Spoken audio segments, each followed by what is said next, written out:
but some have fallen victims to harassment from illegal online lending apps. According to the Bangko Sentral ng Pilipinas, 7 out of 10 Filipinos are forced to borrow money just to cover their daily needs. One of the most common options today are OLA, or online lending apps. But alongside its growing use, reports of harassment are also increasing. Actually, ang mahirap sa OLA is 2 days before your due date, nanghaharas na sila. Mumurahin ka talaga. Kasi meron na sinasabi sa'yo na isang bala ka lang ng 45. Tapos talagang pipopost ka nila sa social media. Yun yung matinding trauma. Hahanapin nila yung barangay mo. Pahiya ka talaga.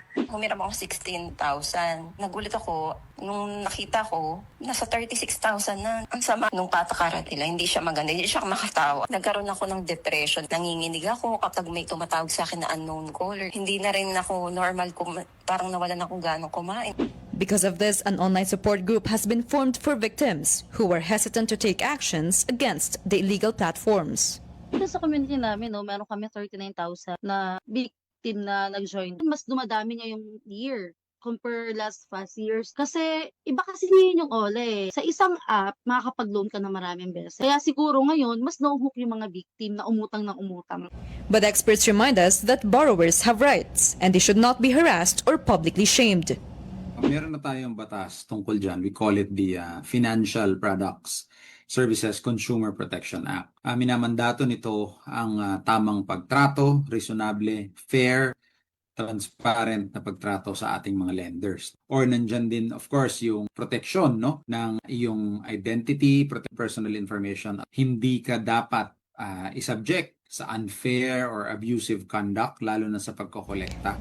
Authorities also remind the public to ensure that the app is legitimate before borrowing to avoid misuse of personal information. Sa Data Privacy Act kasi may tinatawag tayong proportionality, meaning to say, you only have to collect what you need. Pag dinownload mo to sa kamamadali or minsan naman talagang gusto lang na proseso na dahil may pangangailangan tayo, hindi natin nababasa yung mga permission na binibigay natin. Talagang it's really awareness and knowledge building when it comes to online lending apps. Kaya mabuting ma-distinguish natin at malaman natin para doon tayo hihiram sa legit na tinatawag nating online lending app. In times of crisis, borrowing money may be unavoidable, but without caution, it can lead to much deeper problems. Kapatid Mobile Journal, Daniel Dayaw, we are One News.